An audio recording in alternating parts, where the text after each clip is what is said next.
To whoever this may impact, sometimes our lives have to be completely shaken up, changed, and rearranged to relocate us where we're really meant to be. Sometimes change feels like loss, transformation is scary, and sometimes, to discover the best version of ourselves, we must let go of absolutely everything holding us down. Welcome to I Missed Me, your new safe space. I Missed Me's purpose is to help people all around the world to come back home to themselves. It is a healing self-growth podcast that encourages people to dive deep into their emotions, heal their traumas, and ultimately love themselves. My name is Mafia Ansures. I am your host, and I hope to be a part of your healing journey. Lux presents Hollywood.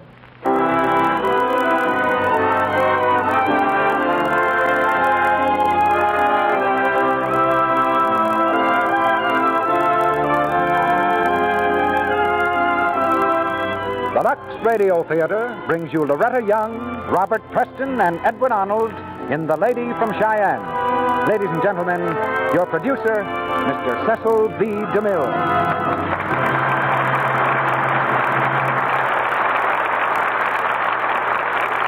Greetings from Hollywood, ladies and gentlemen. Whoever said it's a man's world must have had his tongue in his cheek when he said it, or a very red cheek after he said it. But however he said it, he was leading with his chin. It was dangerous to say that, even in the days of the wild and woolly West, as we'll prove tonight, in the play called The Lady from Cheyenne. The lady in the case is Loretta Young, and the gentlemen in her life are Robert Preston and Edward Arnold, who learned about women from her in Frank Lloyd's Universal picture. Of course, there's always plenty of action in a story of the Wild West, because whether it was a woman's world or not, the men still thought it was their world. But The Lady from Cheyenne beats the frontier politicians at their own game and reminds us, rather forcibly, that women were voting in Wyoming long before the rest of the country ever considered the idea. Wyoming deserves a deep bow from her 47 sisters for being the first to present the ladies with the ballot. But there are reasons other than voting why American women take more of a hand in public affairs today. For one thing, they have more time off from domestic affairs, thanks to the gifts of modern science like Lux Flakes, for instance. Women gave that a smashing vote long ago and immediately elected it to a prominent place on millions of kitchen shelves. It's been re-elected at every election since, and the record shows it's done an outstanding job for its constituents. Women judge by past performances, so Lux Flakes continues to get their ballots. Now I'd like you all to meet the lady from Cheyenne. The curtain goes up on Act One, starring Loretta Young as Annie Morgan, Robert Preston as Stephen Lewis, and Edward Arnold as Jim Cork.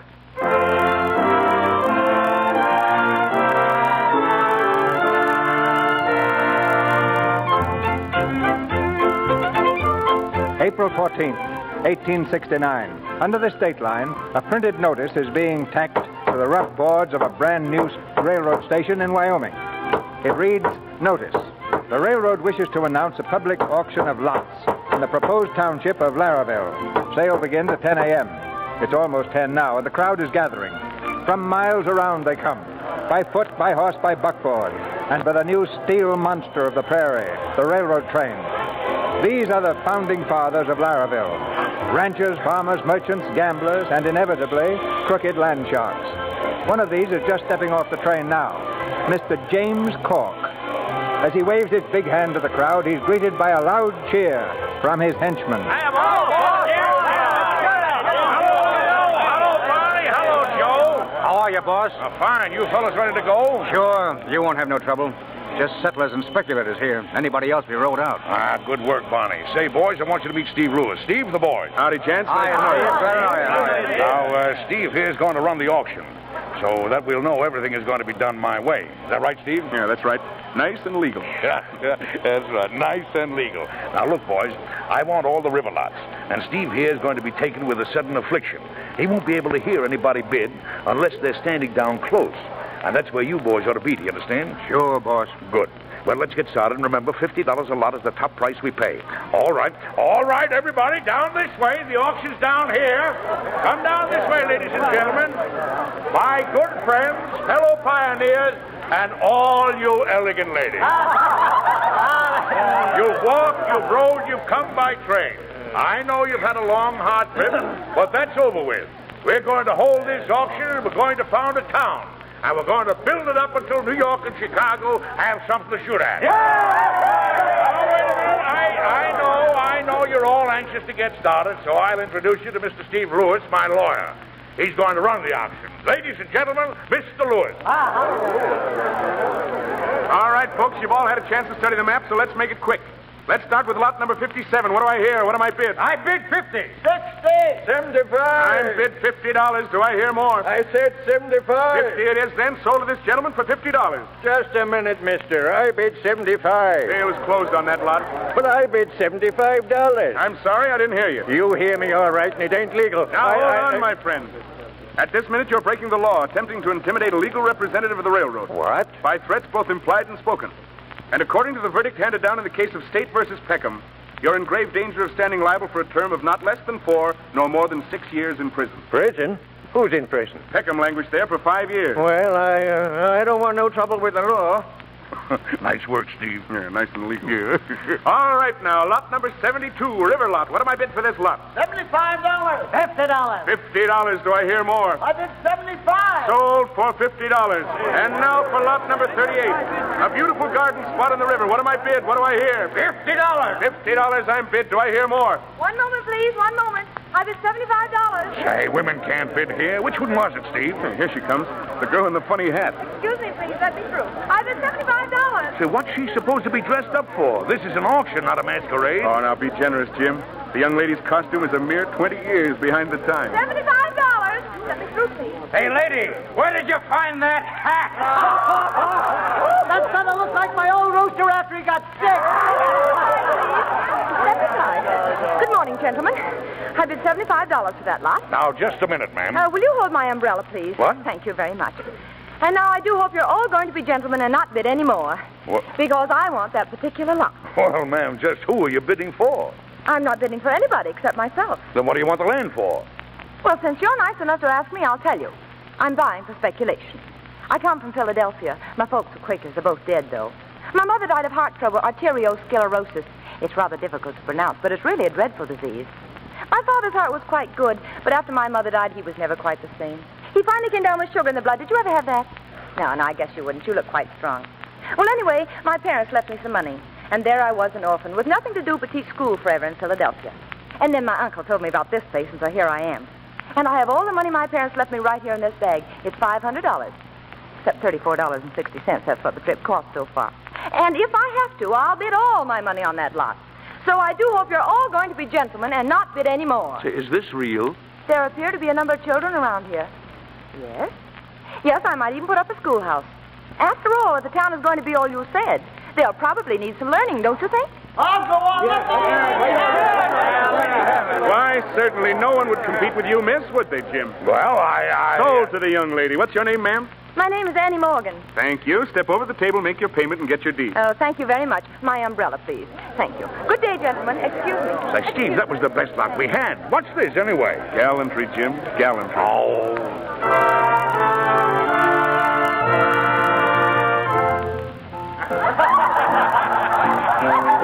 Hiya, boss. Hello, Jim. Good evening, boys. Come on, gather around, everybody. I've got a little announcement to make. Boys, you've all done fine work the last 2 months, and we've just got the results of our first election. I'm happy to state that our whole ticket was elected unanimously. Gentlemen, the drinks are on me.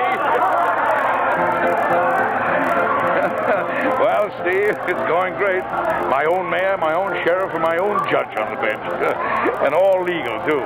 You know, Steve, I like this thing being legal, you know? Saves a lot of trouble. Great idea you got there. Just don't be too crude, Jim, or they're liable to believe the whole Civil War was just a frame-up. Oh, that's good. Well, now we got a government. Let's get busy on these water rights. Oh, then you got the schoolma'am's property. No, she didn't sell, but don't worry. I'll roust her out of there fast enough. Oh, now listen, Jim. I've given the technique of being a robber baron a lot of study. And the main idea is to gang up on posterity, but to treat your contemporaries easily and legally. What do you mean by that? No rousting out.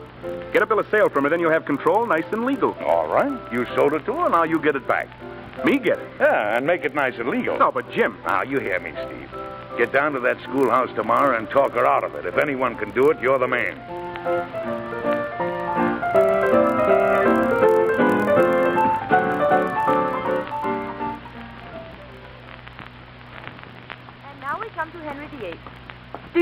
Henry VIII was, children? No, ma'am. Well, he was the King of England. He had 6... Well, anyway, he died in 1547 at the age of 56. And now we come to Joan of Arc. Hello. Oh, Mr. Lewis. Oh, I'm sorry, Miss Morgan. I really didn't mean to interrupt. I thought your class would be over. Oh, my goodness, and so it should be. It's after 3 o'clock. Very well, children. School is dismissed. Good night, Miss Morgan. Good night, Johnny. Come on, Nosy. I'll race you. And be on time tomorrow now. I hope you'll forgive this intrusion. No intrusion, Mr. Lewis. I'll just straighten up my desk a little and... Oh, my goodness, my flowers. Oh, here, let me help you. Oh, dear. Oh, your dress is soaking. Oh, don't bother. It will dry in the sun. I got much wetter than this yesterday holding Mrs. Lancey's baby. Oh. Well, look, I thought perhaps you'd like to have this volume of Browning's poems. Oh, that's nice of you. The years at spring, the days at the morn. Morning at 7 and hillside dew pearls. I beg your pardon? That's in Pippa Passes. Oh, yes, in Pippa Passes. By Browning. Oh, yes, of course. I think it one of Mr. Browning's best, don't you? Oh, yes, definitely. Thank you very much, Mr. Lewis. It was so thoughtful of you. No, don't mention it. Are you walking home? I always do. Well, may I walk with you? That's very nice of you indeed. I'd like to walk home with you. In high school in Philadelphia, when all the girls had boys to walk home with them, I used to wish... Well, what I mean is... There was one boy who would have walked home with me if he'd only stopped to think about it. What? Would you close the door, please? Thank you.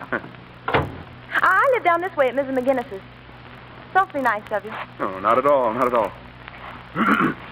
What was that? What? You said something.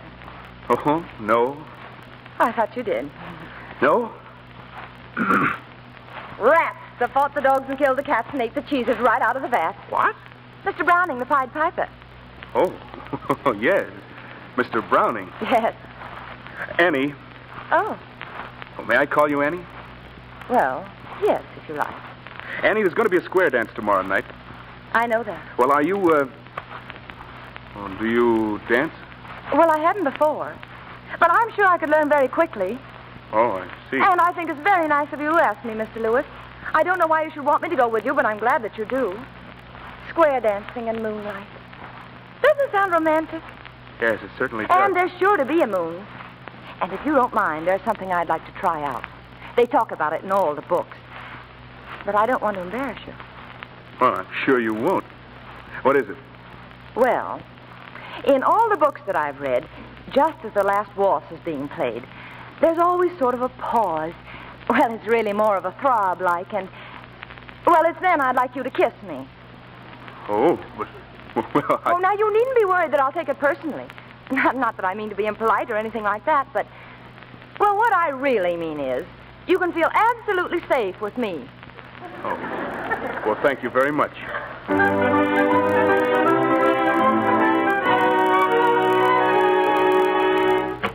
Mrs. McGinnis! Why, Annie, what is it? Oh, Mrs. What McGinnis, happened? it's wonderful. The square dance I'm going to it. He asked me, Mr. Lewis.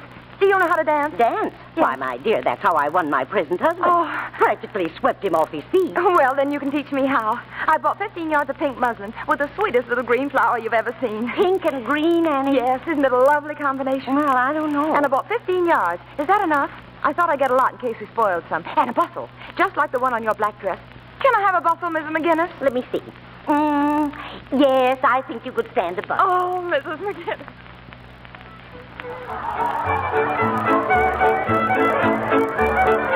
Hello, Steve.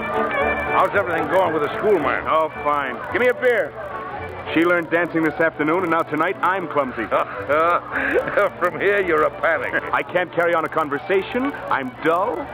Do you get that? I'm the one that's dull. Take it easy. Just hold yourself together for the night, and we're all set. Hey, listen, I've got an idea. What? Let's give her the town, and you and I move on with the railroad. Give me a beer, please. Oh, hello, Hank. I've been waiting to talk to you. Evening, Jim. Steve, you know Hank Freeman, editor-in-chief of the Laravel Weekly Bugle. Hi. Yes, I've had the pleasure. Well, excuse me, gentlemen. I've got to sit out the next one with Miss Morgan. Well, good luck, Steve. Well, Hank, I've been reading your paper. That's so? Yeah, I take it you don't like the way things are being run around here. Uh-huh. Just beginning to penetrate, huh? And I almost got the opinion that we don't need a newspaper or an editor either around here. Now keep that in your button the next time you think of writing about me as a tyrant. Ah, Jim, you've got the wrong idea. When I say tyrant, I mean a big man. Caesar, Nero, Napoleon. Oh, yeah? Why, I'm in favor of tyrants. Oh. Of course, there are all kinds of tyrants, but you're my favorite kind. You know, the benevolent type. Benevolence tempered with the fear of assassination. Good night, Jim. Just think it over.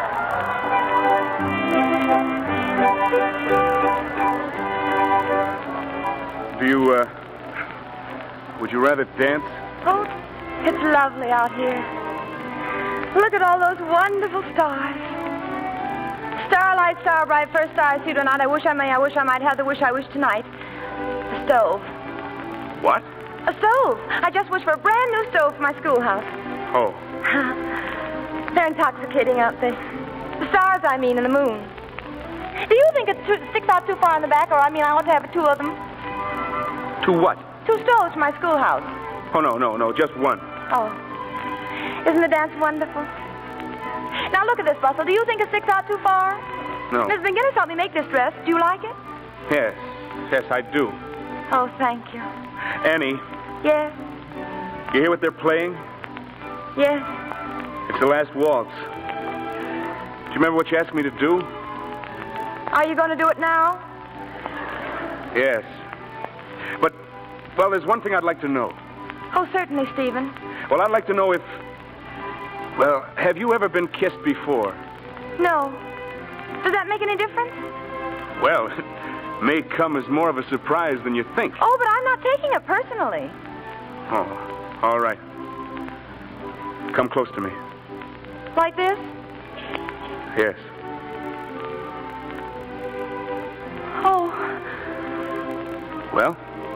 Oh, there's something just rushing around inside of me. I feel like giving presents to everyone.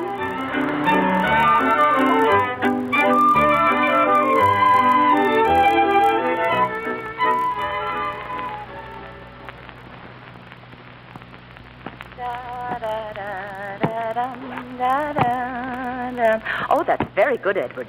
Now put all the history books together. And here's Shakespeare. Ah, this bud of love by summer's ripening breath may prove a beauteous flower when next we meet. Mush. That's Romeo and Juliet, Edward. It's still mush. Well, it will seem romantic to you someday. You'll see. Hello. Why, hello, Mr. Freeman. How are you? You can go home now, Edward. Well, thank you. Goodbye. Goodbye. Sit down, Henry. Annie, what's this I hear about you selling your property? Oh, yes, isn't it wonderful?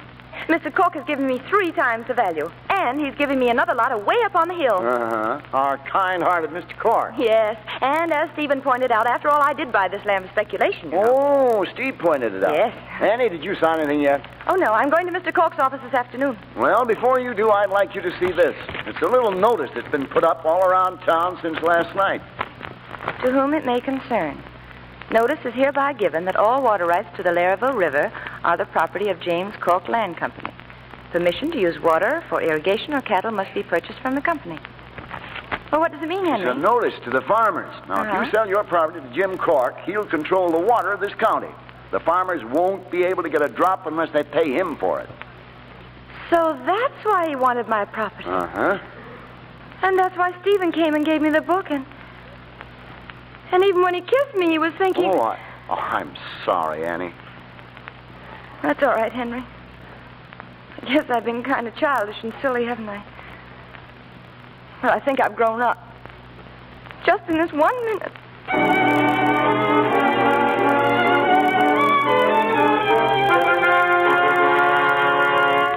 Good afternoon, Annie. Come right in. Well, Miss Morgan, we're certainly glad to see you. Are you Mr. Cork? Here, sit right there, Annie. Thank you. You've driven rather a hard bargain, Miss Morgan, and I don't know just where I'm going to come out on this proposition. But then I love the school kiddies, and they'll be much happier on top of the hill. After all, that's more important, isn't it? Is it, Mr. Cork? Now, here's the deed, Annie. And here's the pen. You sign right there. Right there. Yes, right there. Well, go ahead. Is there anything wrong, Annie? Annie, Mr. Cork is a rather busy man. Yes, I know he is. Say, will somebody please tell me what's going on around here? Yes, Mr. Cork, I'll tell you. Some people don't think it's very nice to go around pretending friendship for business reasons. And kissing people. When they find out they've been fooled, they feel bad. Really bad. They might even feel like breaking things. They might even feel like taking up this space and smashing it. And as for you, Mr. Cork, let me tell you something. As long as I have that property, any farmer who wants to can draw all the water he needs from that river. Why, you can't talk to me like that. You'll do as I say. You're making me mad, Mr. Cork. Awfully mad. Annie, put down that glass. I'll never in the world sign your papers. And if you try any more monkey business with me, I'll take you to law. Take me to law? Why, you filly, Stand back, Mr. Cork. I'll run you out of this town. Stand back or I'll smash you with my umbrella. You'll smash nobody. There. Oh. When I say a thing, I usually mean it. Good day, Mr. Cork.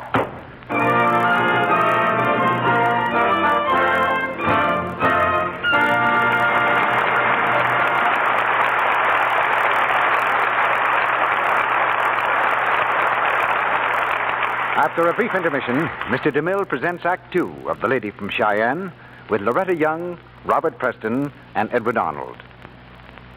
Now we bring you our old friends, the Browning family. 17-year-old Dot Browning has a friend, Jean Saunders, spending the night with her. The two girls have just come home from a dance.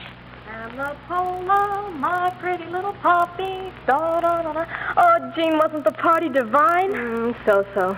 Why, Jean, I thought it was loads of fun. Well, for you, maybe. But I got stuck with that awful Briggs boy. Oh, well, those things do happen sometimes. They happen all the time with me. I loathe parties and boys and everything. Oh, honey, don't say that. You're just tired. Come on, let's get ready for bed. Oh, I'm practically there now. What on earth are you going to do? Lux my undies. My goodness, at this hour of the night? Of course. It only takes a moment, and undies have to be luxed every day. Oh, but why? Why, Jean, for daintiness, of course. Oh, my... Dot, I never thought about that. Oh, now don't look so sunk, honey. Come along and see how easy it is to be dainty nowadays. See how fast you get suds with new Quick Lux? You don't have to wait for hot water, either. Mm-hmm. And then you just squeeze your undies through the suds and they're fresh as a daisy. Dot Browning has done a very helpful thing for her friend Jean, because after this, Jean is always going to be dainty. And that quality always makes a girl seem lovely and lovable. As Dot says, it's easy now with new Quick Lux to protect daintiness and avoid offending.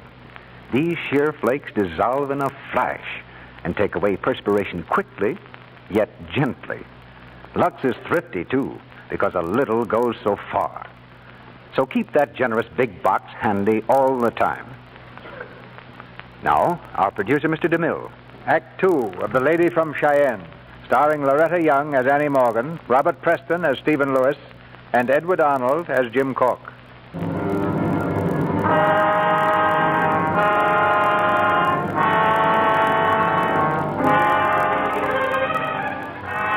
With Jim Cork in the driver's seat, the government of Laravel became a reign of terror. Objectors to his rule were shot or beaten, their homes set afire, and one night, Annie Morgan watched her schoolhouse burn to the ground. Hank Freeman, the fighting newspaper editor, is the only one who dares to tell the truth about the tyrant, Jim Cork. Read all about it. Schoolhouse burns. Read all about Jim Cork, arsonist. Read all...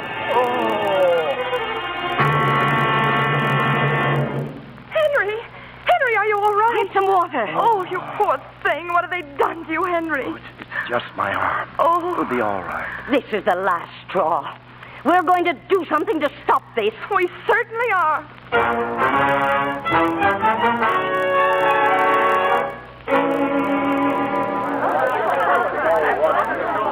And the purpose of this meeting is to prove that we, the better citizens of Laravel, are willing to face our responsibilities. We've had enough of Jim Cork, and we're here to see that in some way he's put in jail. Well, that's all very well, but who's going to put him there? Why, whoever puts people in jail. That's unimportant. The fact is, they shot our editor, and they have burned down my schoolhouse. Sure, but you got to convict him, and that takes a jury. Then we'll have a jury. That's a simple matter. Why, of course it is. The chair hereby calls for volunteers. Who'd like to be on the jury? Raise your hands, please. Oh, what's the matter with you? Gentlemen, it can't be that you're afraid.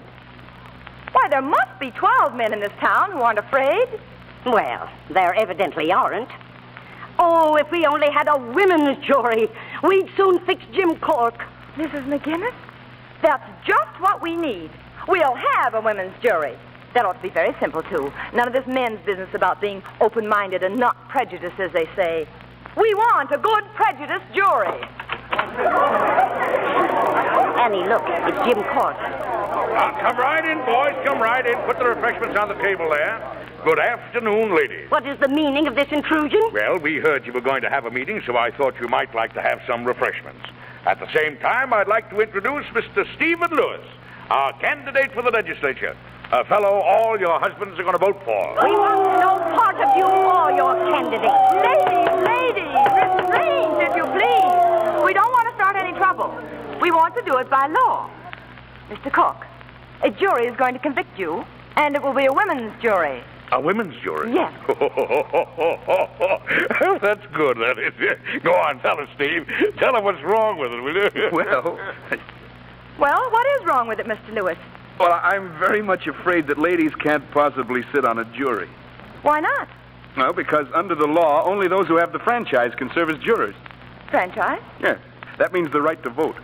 And anyone incapable of voting at an election is also ipso facto barred from acting on a jury. Is that so? Yes, it is, ma'am. And I suggest that if you intend going into public life, you start by reading Blackstone. Oh, it's Blackstone now, is it? It isn't Mr. Browning anymore. Well, let me tell you something, Mr. Lewis. Blackstone or no Blackstone, we'll have women on that jury and they'll convict Jim Cork. I promise you.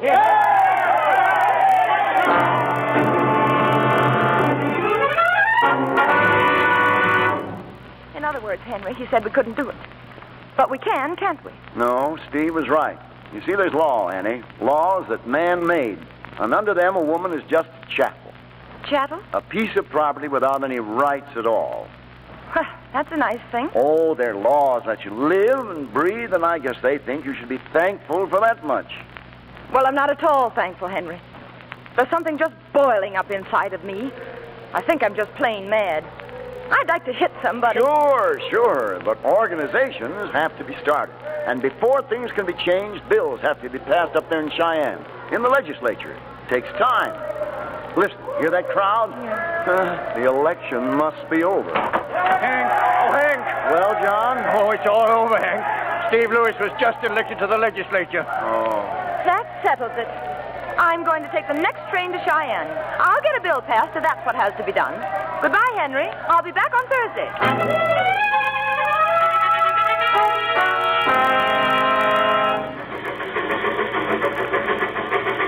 Hello? You mind my sitting here? Why should I? It's a public conveyance. You may sit any place you please. Thank you, Annie.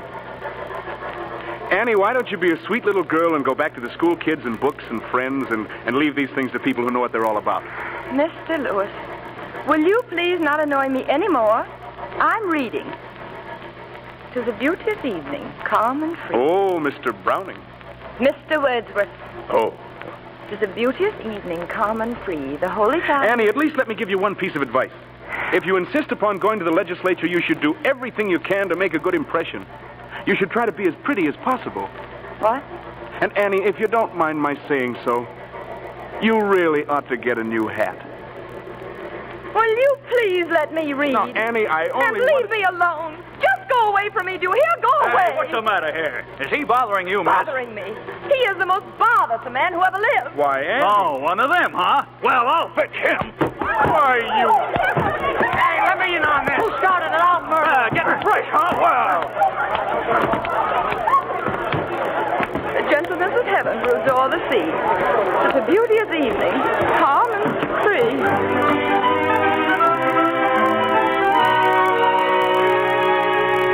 This is as good a room as you'll find in Cheyenne. There's a lump in the mattress, but you can curl around it. And we've got one strict rule. No singing after 2 o'clock in the morning. Come in. Hello, dearie. I'm Elsie, and this is Myrtle and Gertie. How do you do? there. How do you do? I'm Annie Morgan. You're new here, aren't you, honey? Yes, I am. I'm going to be here for only a few days. I have to hurry right back to Larryville. You don't say. Yes. Looks like you got out in kind of a hurry, too. Oh, I did. The ladies felt I should lose no time. They all came down to put me on the train. They put you on the train? No. Well, the same thing happened to me once. Say, maybe we could get you in the show over at the Palace. We're dancing over there. Yeah. Dancing is wonderful, isn't it? Except that men get awfully tired. Yeah, men ain't what they used to be. Come on over to my room, dearie. Let's have a drink and get acquainted. Oh, that's nice of you, Elsie. Thank you very much, but I don't drink. Honest? No. Well, come on, girls. See you later, dearie. Oh, wait a minute. Can you tell me how to get to the legislature? Oh, sure. They're in session right now. Just down 2 blocks, and then turn to your right, and you can't miss it. Quiet! Quiet! This assembly will come to order. Quiet! Quiet! Mr. Ike Fairchild has the floor. Mr. Speaker and gentlemen, I make a motion that we don't allow smoking while this assembly is in session. Are you crazy? Quiet! Quiet! Order! Gentlemen, you don't understand. The first thing we want to do is to make a good impression on the taxpayers. Now this no smoking resolution will look mighty good on the books. Well, that's different. All those in favor of the no-smoking resolution, say aye. Aye. Motion has been passed unanimously. Your Honor, Mr. Speaker. Quiet in the visitors' gallery. But I have a bill I want passed. Quiet. Mr. Speaker. Mr. Dunbar. Mr. Speaker, I'm going to positively refuse to come back here unless I have some comfort. We ought to have swivel chairs and desks. Very sound idea. Very sound. Now, wait a minute. How do you think that's going to look on the books? Huh? I suppose you all know you're talking a lot of nonsense. What's that? I've never heard such a lot of silly talk in all my life. It's ridiculous. I should like to call the attention of the Speaker to the fact that visitors are not allowed to interrupt the proceedings of the House. I am not a visitor. I am more a part of this assembly than guests are. I have something important to say. Mr. Speaker, no resolution has yet been passed approving the presence of women in the visitors section. And I move that until such resolution is passed, that the young lady retire to the hall. I second the motion. Will you please stop making motions while I'm talking? Quiet. You've all heard the motion. All those in favor, say aye. Aye. Young woman, will you please retire to the hall and no back talk? You know that just as well as I do. You've been waiting a mighty long time, ma'am. Is there something I could get for you? No, thank you. Talk, talk, talk. Don't they ever do anything but talk in there? Well, ma'am, I've been taking care of the gentlemen's hats a number of years, and I ain't heard much but talk. Of course, sometimes they lay cornerstones for exercise.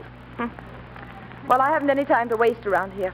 I have to get my bill passed and be back home by Thursday. Mighty fast work, ma'am. You must be in a powerful hurry. Oh, I am. I have to be back and put a man in jail. That's so. There's a joint. Excuse me, ma'am. I got to get the gentlemen's hats. Well, hello, Annie. You'll be happy to know that we get our desks in 2 weeks. Good day. Good day. Oh, Your Honor. Huh? Your Honor, I have a bill I want introduced. What district, ma'am? Laravel District. You'll have to speak to Mr. Stephen Lewis. He introduces all the Laravel bills. But... Good day, ma'am.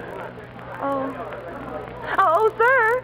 Will you help me? At your service, miss. What is it? I have a bill I want introduced. Well, miss, what sort of a bill is it? Well, it's a bill that will give women the franchise. That means it will give women the right to vote. Women's suffrage. So that's what you want, is it? That scatterbrained idea of women voting. Why, you women don't know how to think. If you had 2 ideas, your heads would split open. Well, now, wait a minute. Let me tell you something. Woman's place is in the home with babies, donning a good man's socks and doing the washing. But, sir, you And if you were someone that belonged to me, I'd give you a darn good spanking. Good day.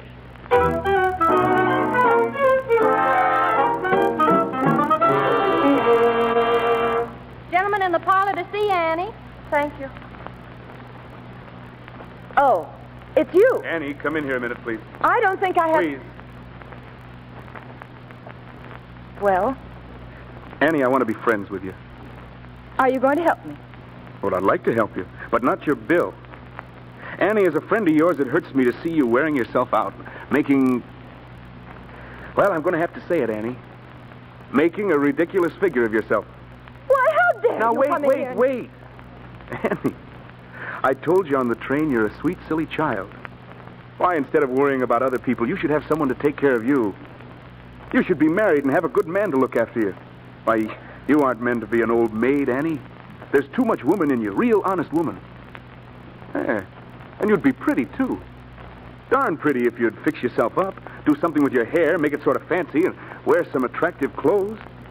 Why, you could do a lot with yourself if you'd take the trouble. You think so? Why, sure. And I'll bet back in Laravel there's a dozen good men that would marry you. Oh, you do you? Well, you just get right out of here and take your advice with you. And please don't tell me what I should wear and how I should look, and don't ever speak to me again. Annie. Go away, I hate you.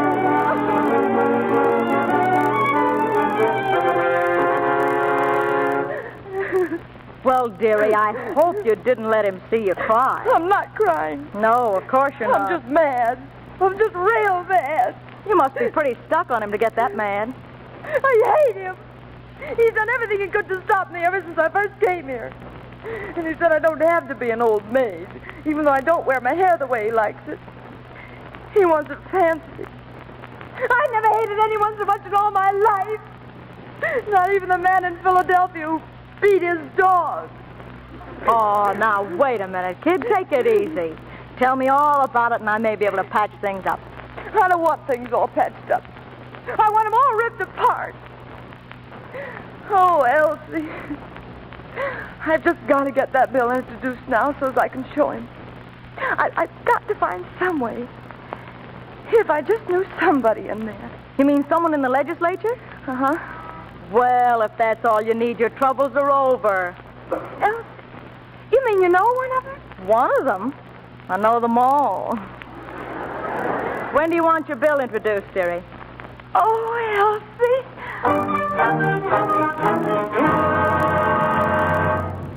Matter of the bill for women's suffrage? I move that it be tabled and referred to the Judiciary Committee. I second the motion. Those in favor? Aye. The bill for women's suffrage is hereby tabled.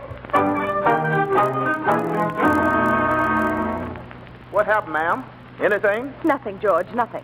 My bill was introduced and they wouldn't even vote on it. They referred it to that committee. Oh, that's bad. Well, what will happen to it, George? Well, they'll just kick it around and report it out on the floor without comment. Oh. When a bill comes out without comment, it's dead, buried, and forgotten. That's what used to happen down there in Washington. Oh, dear. Then we'll have to get some comment. Yes, miss. It appears to me we's going to need a whole mess of comment. Yes. Well, what did they do in Washington when this happened? Well, they always got to the highest man. The speaker? No, ma'am, the very highest man with the biggest influence. Yes. This case would call for the governor. The governor, of course. Why didn't I think of it? Well, I'll see him right away, George. Miss, if you do it the way the politicians do... Yes? Well, it's like a stalking possum. Slip up on him kind of easy like then... Wham! Wham? Yes, sir. The governor's giving a ball tonight. Oh, then I'll see him there. Of course, you got to have engraved invitation, else the butler won't let you in. I seen some in the gentleman's pockets in the cloakroom, but would you like one, miss? George, if anyone had told me 2 weeks ago that I'd accept stolen goods... Thank you, George. Yes, sir. I was going to be there, too, tonight, miss. They hired me as a waiter. And begging your pardon, ma'am, the ball's going to be mighty, mighty fancy. The ladies is going to be dressed in a mess of elegant, you know, the proper kind of wham. Now, don't you worry, George. I'll get a dress. And one with a great deal of the proper kind of wham.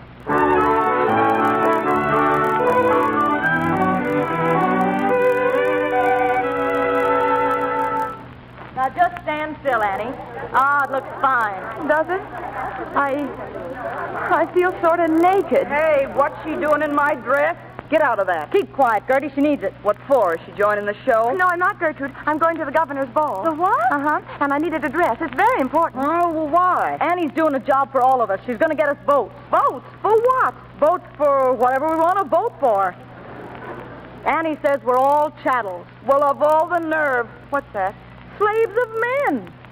And when we get the vote, we'll be just as good as men. That's why Annie's going to the ball. No, in that case, wait a minute, Elsie. I'm getting nervous. I don't think I can do it. Oh, sure you can. No, kid. I really don't. What you need is some nerve medicine. Huh? I hate to give it away, but it sure looks to me like you need it. Here, take a slug. Well, what kind of medicine is it, Elsie? Just general strengthening. Elegant for the nerves. Oh. I call it Pepso. Uh-huh. A gentleman gave it to me. Well, how much do I take? Oh, as much as you can hold. Oh. You see, it kills the germs inside your nerves.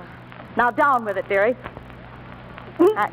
Atta girl, atta girl. There, dearie, that's all right. Oh, it's awful.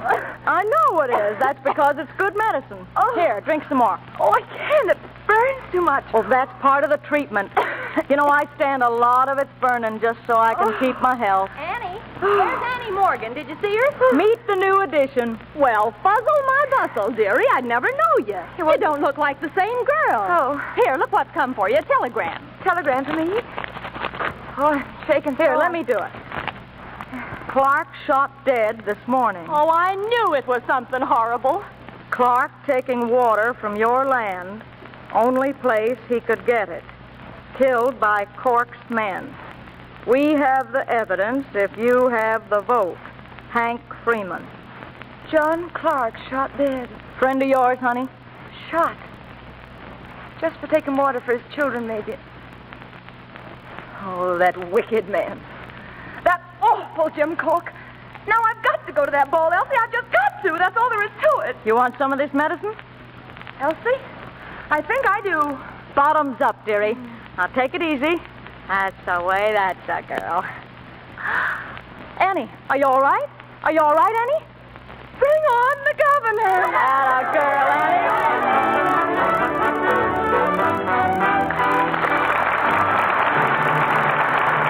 We pause now for station identification. This is the Columbia Broadcasting System.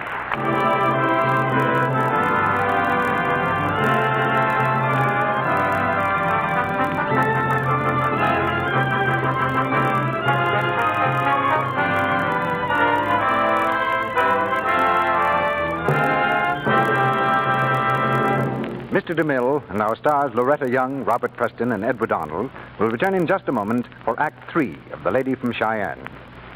And now for a little demonstration of one striking fact about our product. Listen to these two girls, each typing a letter.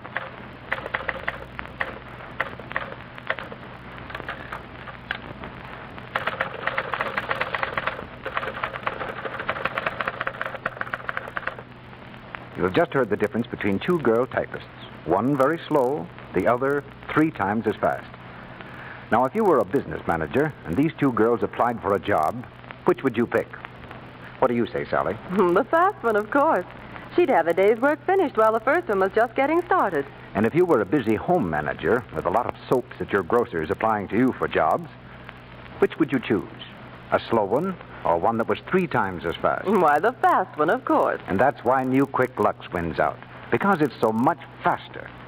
By actual test, in water as cool as your hand, it dissolves 3 times as fast, not just twice, 3 times as fast as any of 10 other leading soaps. That's big help, Mr. Ruick. It takes no time at all to do stockings and undies every night with New Quick Lux. It's a wonderful time saver. Another thing you've probably noticed is how little you need to get rich, abundant suds. New Quick Lux flakes are thrifty. Last but not least, you can always depend on Lux Purity. It's the gentlest kind of soap that can be made. Safe for anything, safe in water alone. Yes, there are 3 very good reasons why American women have chosen New Quick Lux for their pretty washables by a vote of 2 to 1.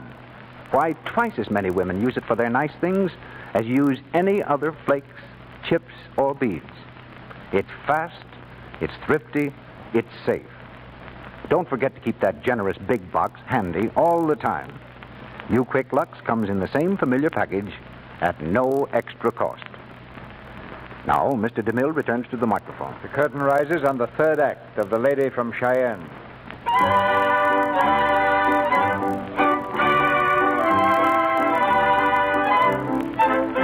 Annie has gone to the governor's ball, filled with a noble sense of duty and half a bottle of Elsie's nerve tonic.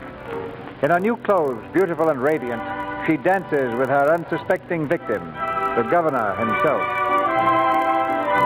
Oh, Governor, I hesitate to say it, but you're so different from what I imagined. Really? Oh, yes.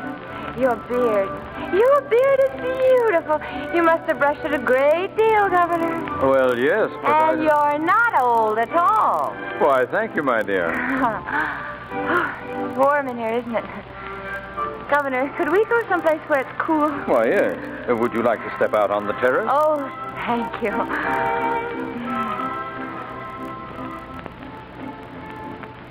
My, it's lovely out here, isn't it? I'm awfully glad to be alone with you. Well, that's very nice of you. Yes, isn't it? But then, you see, I have my reasons. That's why I came here tonight. I do hope you're not going to be angry with me, too. Angry? Yes. You see, I really want you to help me with my bill. Oh. And the bill is to give women a franchise. That means they can vote. Women's suffrage. Yes.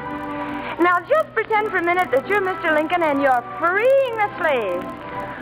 Why, Governor, you'd even look like him if your beautiful beard were dark. Oh, would I? Uh-huh. Really? Oh, yes, indeed. And now you will help me, won't you? Well, I'm afraid there's nothing I can do.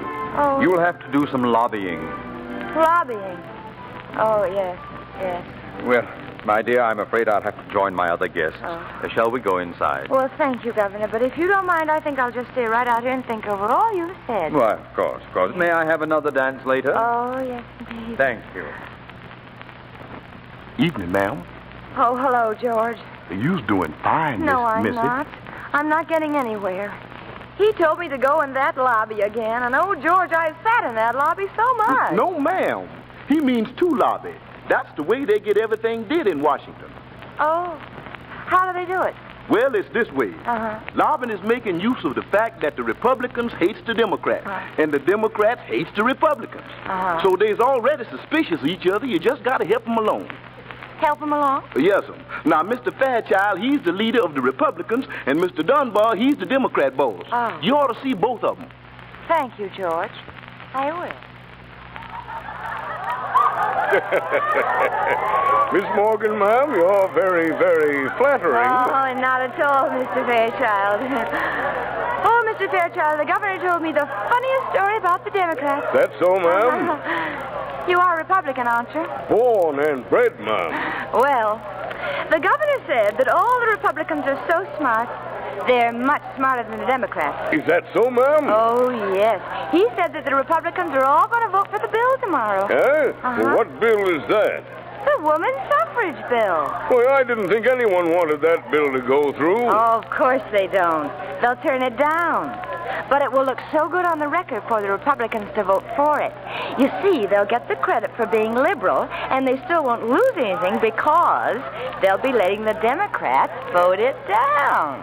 Yeah, I see. Well, that's a right smart idea. Miss Morgan, every Republican in the legislature will vote for that bill tomorrow. Oh, Mr. Fairchild, aren't you the smartest man?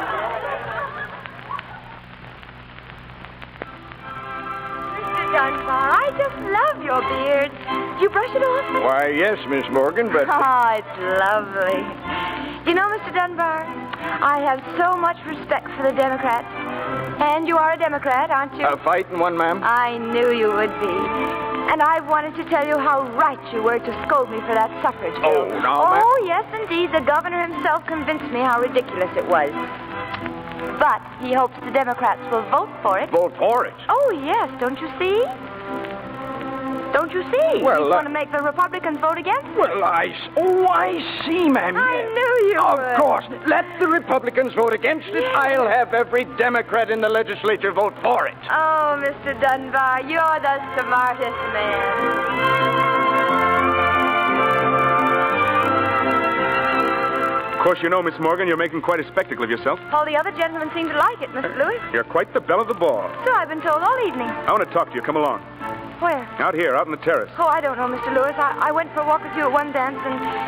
Oh, it wasn't very amusing. Well, you're coming along whether it's amusing or not. No,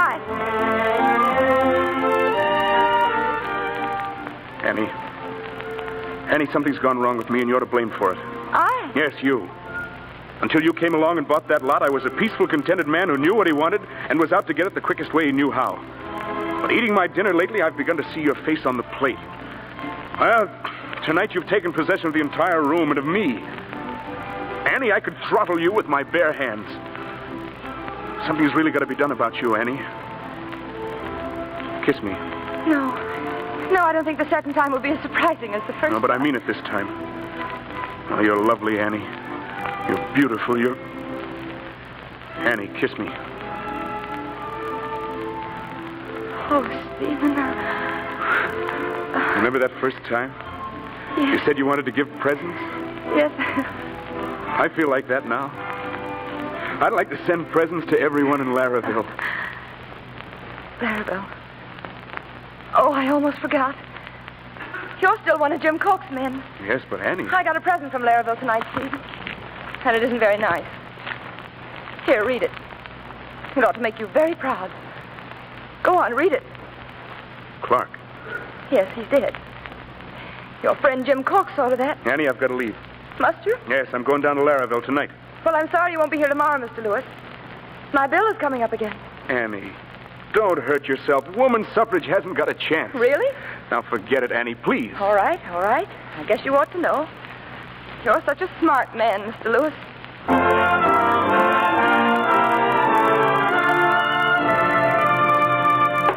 Gentlemen, we have tabulated the results on the woman suffrage bill, and we find that it has been passed unanimously. What? It's supreme.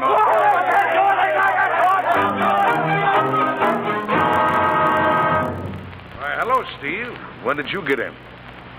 Anything happen up there? No, it happened here. Jim, I don't like being crossed. Crossed? What are you talking about? Just this.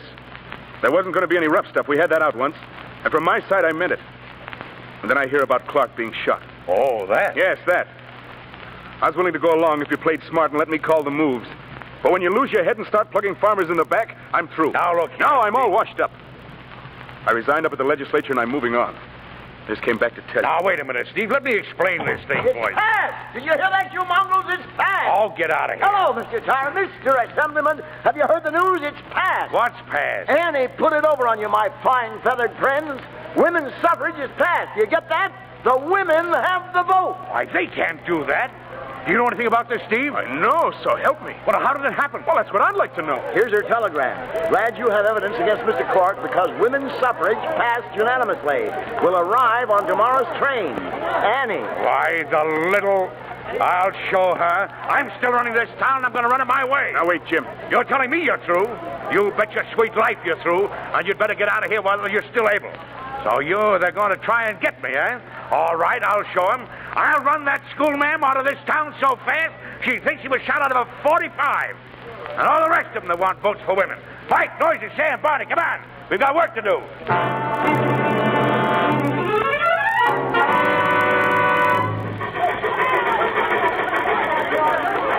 Oh, well, Miss Morgan, anything else for the press? Well, now, just a minute, please. Where was I? Well, your mother was just suffering from arterial sclerosis. Oh, yes.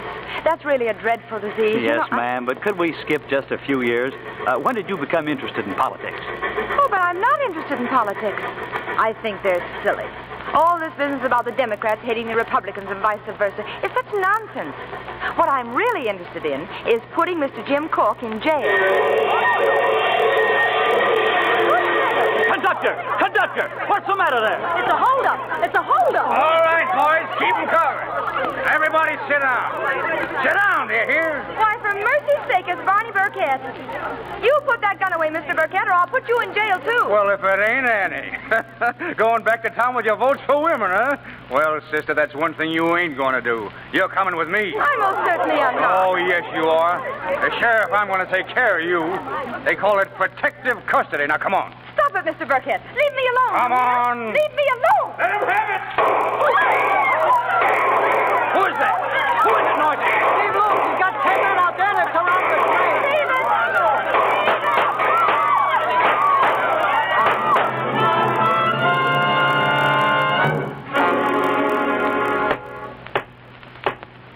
You have heard the evidence in the case of the People versus James Cork. The jury will now retire and consider its verdict. Oh, but, Your Honor, the jury has already reached its verdict. Haven't we, ladies? How do you find the defendant? We find the defendant guilty as charged. Oh, you can't do this to me.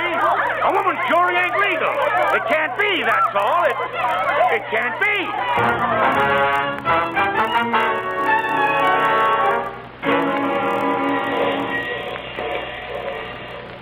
Stephen, wait a minute. Why, Annie. Oh, Stephen, where are you going? Oh, I thought I'd move along. It's about time. Oh, no, I want to speak to you, Stephen. About what? Well, this is a new hat. You like it? Yes, lovely, Annie. Oh, thank you. Well, goodbye, Annie. Oh, no, Stephen, I know this is very terrible to say this, but, well, I love you, Stephen, and I thought you loved me, and if you don't ask me to marry you, then I'll do something disgraceful. Why, Annie. I couldn't marry a famous politician. Oh, but I'm not a famous politician, and I'm not going to be. I'll stay home and darn your socks and cook and take care of your children and help you run for governor. Annie. Oh, Stephen, you look so wonderful in a beard.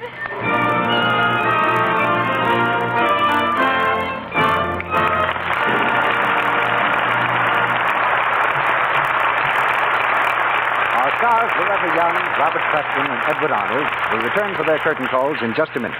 And Mr. DeMille will bring us news of next week's play. Not long ago, I read somewhere that on the average, Mrs. America spends 4 years of her life washing dishes. 4 years. That's quite a big chunk of time. Why, in 4 years, you can go through college and get a degree. In your hands, well, in a lot less than 4 years of dishwashing with a harsh soap, they can get another kind of degree. DH, dishpan hands. Of course, it's the wrong kind of soap that gives you dishpan hands. Millions of women wash dishes for many years, yet their hands stay soft and lovely when they use the right kind of flakes. Flakes mild as the finest toilet soap. That's how gentle New Quick Lux is. You see, there's a difference in the way soaps affect your skin. Soaps containing harmful alkali dry the precious natural oils, and soon the skin grows parched and chapped, looks red and rough. You can be sure you're using soap that's kind to your hands when you stick to New Quick Lux. It has absolutely no harmful alkali. In hundreds of one-hand tests of 5 leading soaps, Lux was proved kindest to hands. These gentle flakes are thrifty, too, especially when you buy the economical big box. And fast, they leave glasses and dishes sparkling in no time. Begin using New Quick Lux flakes for your dishes tomorrow. Now, here's Mr. DeMille with our stars. Loretta Young, Robert Preston, and Edward Arnold have given us many a good time in the Lux Radio Theater. So right now, suppose you three come and take a bow. Thank you, Mr. DeMille. I've enjoyed coming back to do this play with Bob and Eddie. Now, that goes double for Bob and me. Well, I'll make a confession. You're 3 of my favorite stars. Oh, that's so. Well, boss, how about giving me a day off from Reap the Wild Wind tomorrow? As I was saying, Loretta and Eddie, you're 2 of my favorite stars. You're a hard man, DeMille. You can't tell me. This is my 3rd picture for him. Simon Legree DeMille, we call him, behind his back. Oh, pardon me, boss. That's all right, Bob. That's all right. I discovered 30 years ago that nobody loves the director. By the way, Loretta, we're still waiting for the ballet dancer story you were going to make in pictures. Well, you won't have to wait much longer, Mr. DeMille. We've been in production now for 6 weeks. Well, what have you decided to call it, Loretta? We don't know yet. We're having a contest to decide that. Well, it's a lucky thing for us. We don't get mixed up in that ballet dancing, CB, although I'd like to see you try a few pirouettes. What have you got on the bill for next week, Bob? I'll tell you the name of the play first, Bob. It's Shop Around the Corner. But that's not the whole story. Because the stars are Claudette Colbert and Donna Michi. The play is adapted from the Metro-Goldwyn-Mayer picture, a delightful comedy and one of the gayest love stories the screen has contributed in recent years. Personally, we think a team of stars like Donna Michi and Claudette Colbert is a real scoop. So we'd like to meet you all at the Shop Around the Corner next Monday night. Well, those who saw the picture won't want to miss it, Mr. DeMille. And anyone else has a great surprise coming. Good night. Good night, CB. Good night. Good night. Good night. We'll be on your trail again. Our sponsors, the makers of Lux Flakes, join me in inviting you to be with us again next Monday night when the Lux Radio Theater presents Claudette Colbert and Donna Michi in the Shop Around the Corner. This is Cecil B. DeMille saying good night to you from Hollywood.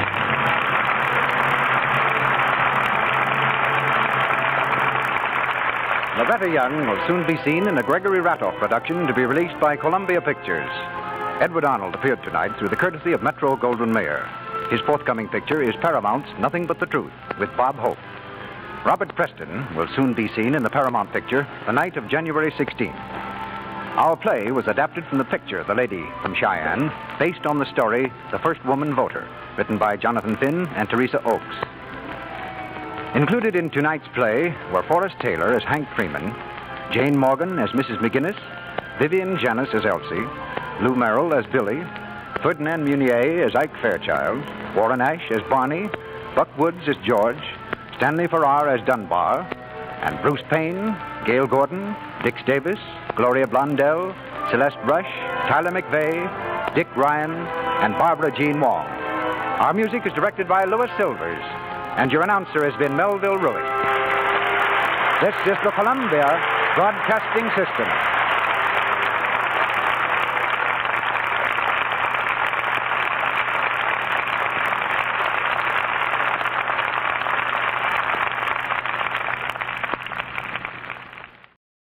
To whoever this may impact, sometimes our lives have to be completely shaken up, changed, and rearranged to relocate us where we're really meant to be. Sometimes change feels like loss, transformation is scary, and sometimes, to discover the best version of ourselves, we must let go of absolutely everything holding us down. Welcome to I Missed Me, your new safe space. I Missed Me's purpose is to help people all around the world to come back home to themselves. It is a healing self-growth podcast that encourages people to dive deep into their emotions, heal their traumas, and ultimately love themselves. My name is Mafian Sures. I am your host, and I hope to be a part of your healing journey.